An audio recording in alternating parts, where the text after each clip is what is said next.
African-American organizations out there.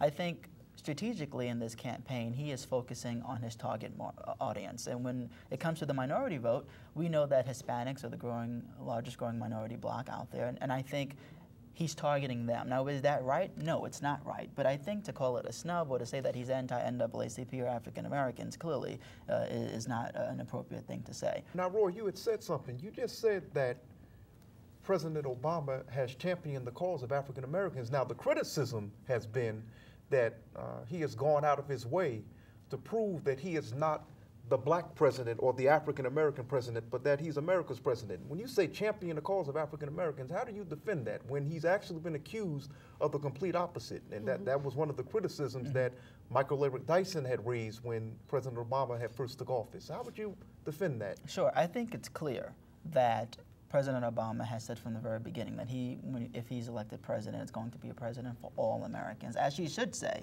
There should be no president who gets up, George W. Bush before him didn't say, I'm going to be a president for white people. No one says that. And so, of course, you have to be the president for anyone. When I say that he was championing the cause of African-American people, I'm talking about with some of his programs. Now, some will question whether or not those programs have worked.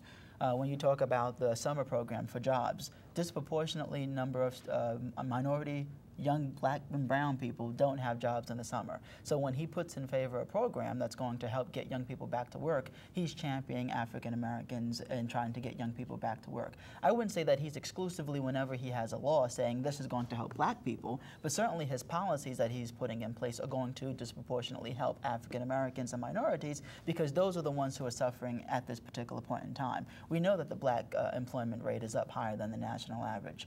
But when you talk about jobs creation, he's affecting African Americans because we are disproportionately the ones who don't have employment. Now, how would you respond then? I'm going to ask you this, Veronica. But what it sounds like is he's saying it's sort of like a trickle-down effect.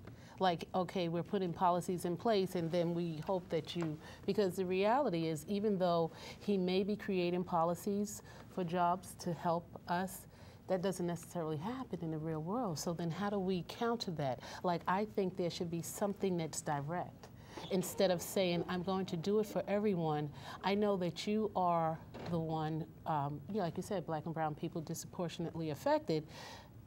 Here's this for you, directly, so there's no mistake. Now, Veronica, now you do realize, though, earlier this year, President Obama had introduced the American Jobs Act, in which he said he would be allocating $2.25 billion, and he had said in his speech that this is primarily to help African American businesses. So, do you still say that he wasn't? No, I think that's great, and I hope it happens. I mean, I'm just going on history. A lot of times you will put certain policies in place, and it doesn't necessarily affect us or help us. And just on another thing, there was a time. You remember when Mayor Dinkins was in office? Yes, 90. And he was accused of not courting the black vote, if you will, and he didn't get elected the next year when he ran because of the fact that he turned a blind eye to them. Now, I love I love President Obama. I think he's excellent. We need him. It's necessary. But I don't want him to lose sight of the fact that we need to make sure that he includes. But isn't that a struggle, though, for most black politicians in diverse communities? Yeah, there's like in other words, they have to, it appears that they have to be, they can't be too black for white folks, but they have to be black enough for black folks. Okay, so isn't that the case? Do you think, so you think that the president is still dealing with that as we speak? But you don't want to lose the black vote. You don't want people to become disenfranchised and say, oh no, because this is what I find. I find that now all of a sudden there's a lot of people that have an opinion when it comes to the president. Like, I have some friends that says, I'm mad at President Obama. I'm like, since when? Like, since when have you even had a voice speaking about President Obama? I'm fed up with him. Now, any other time you wasn't fed up with President Bush or anything else like that. My thing is that I don't want these people to say, I'm mad at him, and then they decide not to come out. Because there's always voter apathy within our community. So if they do that, it's like, okay, I'm mad at him. Who are you? I want you to chime on this. Can I tell you, Doshon, when I was elected in 2006, I was not elected by the black vote. I was elected by the community at large, which considered, which was comprised of a number of different communities, and I would argue that the voting bloc was more white than black. When President Obama ran as a senator, he was not courted by the black vote specifically. In fact, there were a lot of people who were black who were not supporting President Barack Obama. In New York, one of the more progressive minority mixed communities, you had people like Congressman Charlie Rangel supporting who? A white person. And so if you want to flip the script and talk about who President Obama should be loyal to, I'm not so sure the same people who are crying for his support now are the ones who deserve it.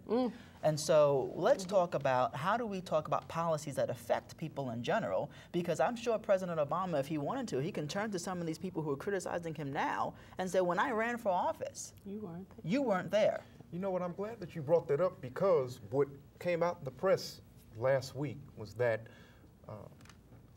the White House is being alleged by various analysts and various journalists that the White House is now trying to show the African American community that it's on their side. In other words, when Vice President Biden, he spoke the day after Mitt Romney at the NAACP convention, and he had said straightforwardly that this White House or this administration is actually looking out for black folks more than the other side, than conservatives.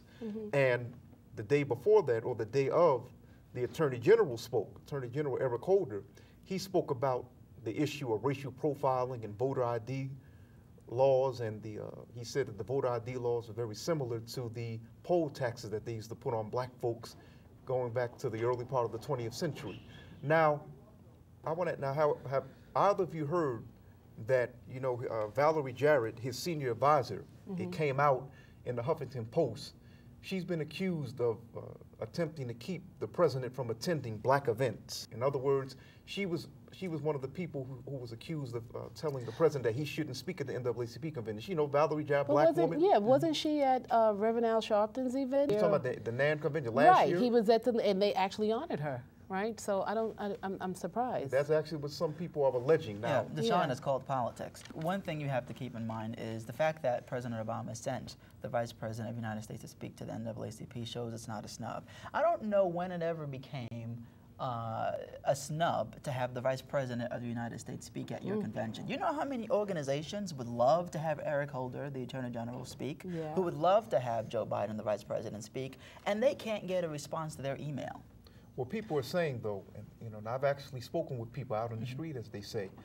Some people have said, well, look, President Obama, we understand that when you were running for office as Senator Obama, we understood that you couldn't be seen as the black president, but you're in now, so you don't have to play the juggling game. In other words, how would you respond to people who say, you're in, why couldn't you speak to the very organization that had your back 4 years ago? Right. I'm going to say this, and I'm going to split up in two parts because I want to touch upon your first question that you addressed to Veronica. No one is elected to be a president that represents a certain bloc, who represents a certain color base. No one gives George W. Bush the pressure of being the white president. When you talk about what President Obama can do to support the African American community, I speak for myself when I say that I would strongly favor him speaking out publicly on issues that affect our community. For example, Trayvon Martin. That was one case where I felt that it was clear that there was an injustice that happened. And I do believe that President Obama took a very long time coming out, making any statements on that case. But the criticism is this. Now, when you say that he's not just the black community's president, the criticism that has been raised from activists and just ordinary folks is that, Mr. President, we understand that you're not just the black president, but you've spoken to the Latino community, the Asian community, the Jewish community, the LGBT community, especially where it comes to the repealing of Don't Ask, Don't Tell, the gay marriage issue. He said he endorsed gay marriage in so many words. Actually, he said he endorsed gay marriage. How would you respond to those critics who say that? You've answered every other community, but not us. That's actually what's going. Even though 95% of African Americans still support him, you still have a high number of African Americans that are raising that issue with President Obama. Well, he has addressed those communities. We're framing this discussion as if President Obama has never talked in front of the NAACP group. He has. Just because he hasn't done it this year doesn't mean that he's anti. But he should do it this year. This year is a critical year. We're getting, well, how many more days? We have about 100 and something days for election. He should. And that's why they would feel as though it's a snub. A lot of times, like I was saying, how Mayor Dinkins, he decided not to court the black vote, but the black vote got you there. So make sure that you keep them there. And it's the same thing with Obama. We take our vote for granted, or they take our vote for granted because it's like, we got that. I would agree with you on that. Don't do that because we don't want to lose it. I don't want people to develop an apathy and say, well, you know what, I'm not coming out. I'm going to teach him something, you know. I'm going to teach him, I'm not going to vote at all, and then we lose. So it's important that he comes out. Come out. So that we don't forget. I'm certainly of the opinion that if I was advising the president, and I don't know who's advising him, maybe it is Valerie Jarrett who told him not to show up, that he should have attended the NAACP convention. I'm not saying that, you know, he shouldn't have. I'm not saying he should have stayed away, but I'm certainly not of the opinion to make it seem as if he's turned his back on the community or that organization just because he didn't show up. I think he has his priorities set on other groups at this moment, and I think if you were talking to him, as I talked to a member of his administration the other night, we have to be mindful that the president has to get out to a lot of different organizations and a lot of different groups. And if he is going to win re-election, he has to reach out to those communities in order to do it. Okay, we're getting ready to wind down. So what I'm going to do is, that was your last word. What I'm going to ask from you, Veronica, you know, give us a last word. You know, your take on President Obama's position in regards to African Americans. Well, like I said, I just hope he does not forget about the black community, and make sure you reach out to them. And it's important that all groups have equal amount of time to have access to the president. I mean, when Obama came to Harlem, there was a big issue about the amount of money that was for that fundraiser, and you had all these young black people outside saying, Obama, Obama, Obama, we need to have access. And it shouldn't be because we don't have money. It should be because we're there and we support you. Even if it is by default, we still support you, and make sure that you acknowledge them. Well, Veronica Keitt, Roy Paul, thank you very much. It's always good to be around some very enlightening people. You all just taught me. Well, that's our show. Thank you for joining us on this first edition. We hope that you'll be back with us next time.